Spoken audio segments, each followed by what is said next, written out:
बच्चों, आप सभी का हमारे YouTube चैनल आइडियल देव क्लासेस में स्वागत है। बच्चों, आज हम आपके लिए 8th ग्रेड अभ्यास पुस्तिका के अंतर्गत विषय हिंदी लेके आए हैं, जो कक्षा 7वीं के लिए है। और यह 8th ग्रेड अभ्यास पुस्तिका सत्र 2022-23 के लिए और इस किसके माध्यम से बनाई गई है? राज्य शिक्षा केंद्र मध्य प्रदेश भोपाल द्वारा इस पुस्तक को बनाया गया है। और इसके माध्यम से आज हम आपके लिए विषय हिंदी का पाठ 11 वात्सल्य के पद लेके आए हैं। इसके अति लघु उत्तरी प्रश्न बताएंगे, लघु उत्तरी प्रश्न, दीर्घ उत्तरी प्रश्न और जो मूल्यांकन है वह बताएंगे। लेकिन बच्चों, उससे पहले आपको बता दें, यदि आपने हमारे चैनल आइडियल देव क्लासेस सब्सक्राइब नहीं किया तो सब्सक्राइब कर दीजिए, लाइक कीजिए और इन वीडियो को अपने दोस्तों के ग्रुप में शेयर जरूर कर दीजिए। तो जैसे आप पाठ 11 का अध्ययन करना है हमें वात्सल्य के पद, तो आपको अपनी पाठ्य पुस्तक में पाठ को पढ़ना है, समझना है, उसके आधार पर जो यहाँ पे प्रश्न दिए उनके उत्तर देना है। तो चलिए देखते हैं इसका अति लघु उत्तरी प्रश्न क्या कह रहा है। वात्सल्य के पद, जो वात्सल्य के पद पाठ है, पाठ में गोपिका के मन में क्या इच्छा है? जो वात्सल्य के पद पाठ में गोपिका के मन में क्या इच्छा है? इसमें गोपिका और श्री कृष्ण और उद्धव का वर्णन किया गया है, बलदाऊ यानी बलराम जी का वर्णन किया गया है। और जो प्रश्न 1 है उसका उत्तर हम आपको बता दे रहे हैं। गोपिका के मन में श्री कृष्ण को अपने घर में माखन खाते हुए देखने की इच्छा हो रही है, इच्छा है। इस प्रकार से आप प्रश्न नंबर 1 का उत्तर लिख सकते हैं। प्रश्न नंबर 2 क्या कह रहा है? बलराम कृष्ण को क्या कहकर चिढ़ाते थे? बलराम कृष्ण को क्या कहकर चिढ़ाते थे? आप उत्तर बता देंगे। बलराम कृष्ण को कहते थे कि तू मोल का लिया हुआ है, कहकर चिढ़ाते थे। और यह भी कहते थे कि तेरा रंग सांवला है तू, और माता यशोदा और जो पिता का कलर जो है आपके वो कैसा है? गोरा है। तो उन्हें सांवला भी कह के चिढ़ाते थे। कौन? बलदाऊ कौन है? श्री कृष्ण के बड़े भाई। स्वामी भक्त का वाक्य में प्रयोग कीजिए। स्वामी भक्त शब्द का वाक्य में आपको प्रयोग करना है। तो ये वाक्य आप अपने आधार पे बना सकते हैं। देखिए हमने क्या बनाया यहाँ पे वाक्य, हनुमान श्री राम का सच्चा स्वामी भक्त है, या हनुमान श्री राम का सच्चा स्वामी भक्त था। तो आप इस प्रकार से स्वामी भक्त शब्द पे आपको वाक्य बनाना है। नेक्स्ट अगला प्रश्न, प्रश्न नंबर 4, वात्सल्य के पद पाठ की किन पंक्तियों में यशोदा कृष्ण का श्रृंगार कर रही है? तो देखिए आपको उस पाठ में इस पंक्ति को ढूंढना है, किस पंक्ति में श्री कृष्ण भगवान का श्रृंगार यानी कि उनको नहलाना धुलाना कपड़े पहनाना ये कार्य कर रही है। कौन? यशोदा माँ। किस पंक्ति के माध्यम से? तो देखिए उत्तर बताएंगे, तेल लगाई के अंजन, तेल लगाई के अंजन, भो बनाई डिठोनाई। तो इस पंक्ति के माध्यम से यशोदा कृष्ण के श्रृंगार का वर्णन कर रही है।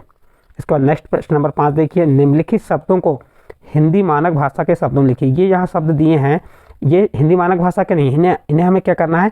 हिंदी मानक भाषा के रूप में लिखना है। जैसे माखन, माखन का क्या हो गया? मक्खन। जूती का हो गया युति। पूत का हो गया पुत्र। ताली का ताली। भवन का भवन। युग का युग।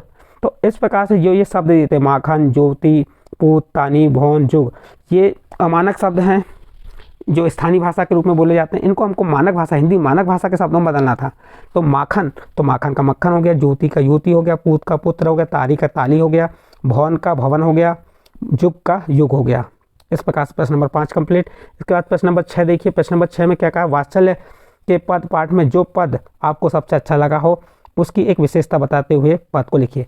तो देखिए जो वात्सल्य के पद पाठ से आपको जो पंक्ति भी सबसे अच्छी लगी हो उसके बारे में उसको लिख देना है और उसकी विशेषता बता देना है कि क्यों अच्छी लगी। जैसे हमने बताया अभी, तेल लगाई के अंगन, भो बनाई डिठो नहीं। इस पंक्ति मुझे अच्छी लगी, यह पंक्ति मुझे अच्छी लगी क्योंकि इसमें माता यशोदा श्री कृष्ण का श्रृंगार कर रही हैं, इसलिए मुझे यह पंक्ति क्या लगी? अच्छी लगी। इस प्रकार प्रश्न नंबर 6 कंप्लीट। अगला प्रश्न देखते हैं, प्रश्न नंबर 7 और इम्पोर्टेंट प्रश्न है। इस प्रश्न का थोड़ा गहनता से अध्ययन करना। इसमें दिया है रसों के नाम और स्थायी भाव लिखिए। तो सबसे पहले तो ये मालूम होना चाहिए कि रस क्या होता है। जब तो हमको रस के नाम और स्थायी भाव बता पाएंगे। तो रस क्या होता है? किसी कहानी, उपन्यास, नाटक या जो भी काव्य को सुनने के बाद जो हमें अलौकिक आनंद की प्राप्ति होती है, अलौकिक आनंद की प्राप्ति होती है, अनुभूति होती है, उसे रस कहते हैं। ये सामान्य भाषा में आप इस प्रकार परिभाषा लिख सकते हैं। यदि आपको एक ही परिभाषा से 10 परिभाषा बनाना है, जो उनके क्या दिए हैं? स्थायी भाव और रस और उनके स्थायी भाव, 10 रस होते हैं, 10 रसों की परिभाषा याद कर लेंगे। तो सबसे पहले तो रस की परिभाषा याद करने के लिए आपको बताना है, सहृदय के हृदय में। ध्यान दीजिए हमारी परिभाषा पे, बहुत सरल परिभाषा। एक परिभाषा आपके समझ आ गई तो आप इससे बहुत सारी परिभाषा बनाएंगे, हम अभी बना के बताएंगे आपको। तो रस की परिभाषा क्या लिखेंगे? सहृदय के हृदय में जब रति नामक सहृदय के हृदय में स्थायी भाव का विभाव, अनुभाव एवं संचारी भाव के साथ संयोग होता है उसे रस कहते हैं या रस की निष्पत्ति कहते हैं। ये रस की परिभाषा हो गई। अब आपको आ जाता है रस के अंग। तो रस के अंग कितने होते हैं? रस के अंग कितने होते हैं? 4 होते हैं। कौन कौन से होते हैं रस के अंग? 4।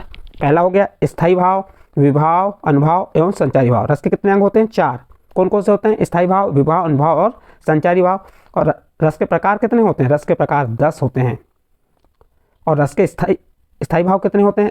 10 रस है तो 10 रस के 10 स्थायी भाव होंगे। तो इस प्रकार से हमने आपको रस के परिभाषा, रस के अंग और रस के प्रकार बताए। अब देखिए रस कौन कौन से होते हैं? 10। उनके प्रकार कौन से हैं? तो पहला आ गया श्रृंगार रस। पहला कौन सा रस आ गया?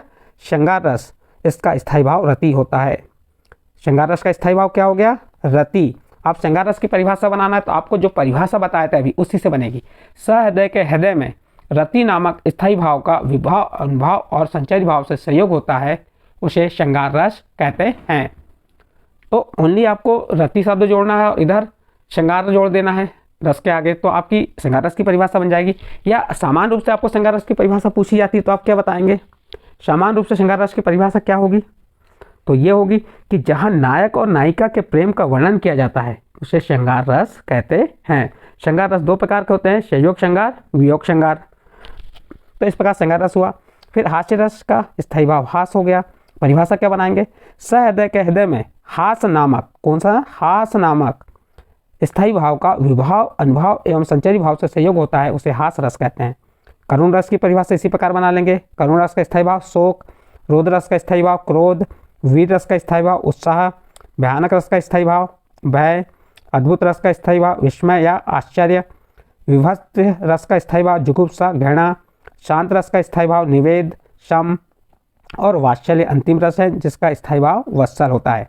तो इस प्रकार से आपके 10 रस हुए और 10 रस के 10 स्थायी भाव आपको हमने बता दिए। इस प्रकार ये प्रश्न नंबर 7 कंप्लीट हुआ। इसके बाद आपका मूल्यांकन 8 आएगा। मूल्यांकन 8 में का पहला प्रश्न क्या कह रहा है? ध्यान दीजिए। वात्सल्य के पद पाठ में किस पंक्ति में कवि ने प्रभु को अंतर्यामी बताया है? तो उत्तर हो जाएगा ग्वालिनी मन की जानी पंक्ति में कवि ने प्रभु को अंतर्यामी बताया है। नेक्स्ट अगला प्रश्न देखते हैं, प्रश्न नंबर 9।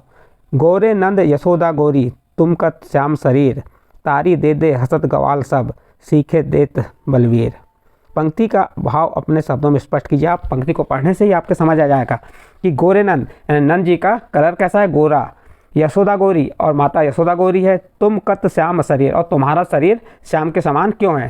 तारी दे दे हसत गवाल, यानी तालियां बजा बजा के कौन हंस रहे हैं? ग्वाल हंस रहे हैं, सब हंस रहे हैं, ग्वाल जितने भी ग्वाल हैं सभी हंस रहे हैं।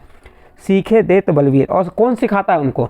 बलवीर मीन्स बलराम, ताऊ बलराम, बलराम सिखाते हैं। तो हमने इसका उत्तर क्या बना? इस पंक्ति में बलदाऊ श्री कृष्ण को चिढ़ाते हुए कहते हैं कि नंद बाबा और यशोदा माँ गोरे हैं लेकिन तुम सावले क्यों हो? इस प्रकार सभी ग्वाले तालियां बजा बजा कर मेरी हंसी उड़ाते हैं। इस प्रकार प्रश्न नंबर 9 का उत्तर कंप्लीट। इसके बाद अंतिम प्रश्न है प्रश्न नंबर 10। प्रश्न नंबर 10 ये आप अपने आधार पर भी लिख सकते हैं, मैंने अपने आधार पर लिख दिया हूँ। प्रश्न क्या कह रहा है? वात्सल्य के पद में कृष्ण के बालपन का वर्णन किया गया है। आप श्री कृष्ण के बारे में क्या जानते हैं? लिखिए। तो आप श्री कृष्ण भगवान के बारे में जो भी जानते हैं आप अपने आधार पे यहाँ पे लिख सकते हैं। मैंने अपने आधार पे लिखा हूँ। देखिए, सबसे पहले श्री कृष्ण भगवान के परिचय दे दिया मैंने कि भगवान श्री कृष्ण का जन्म मथुरा में कंस के कारागार में हुआ था। कंस कौन है और श्री कृष्ण कौन है? तो कंस उनकी माता देवकी के भाई थे, यानी कि श्री कृष्ण भगवान के मामा थे। और श्री कृष्ण भगवान का जन्म कहाँ हुआ था? कारागार में हुआ था। किसके कारागार में? कंस के कारागार में।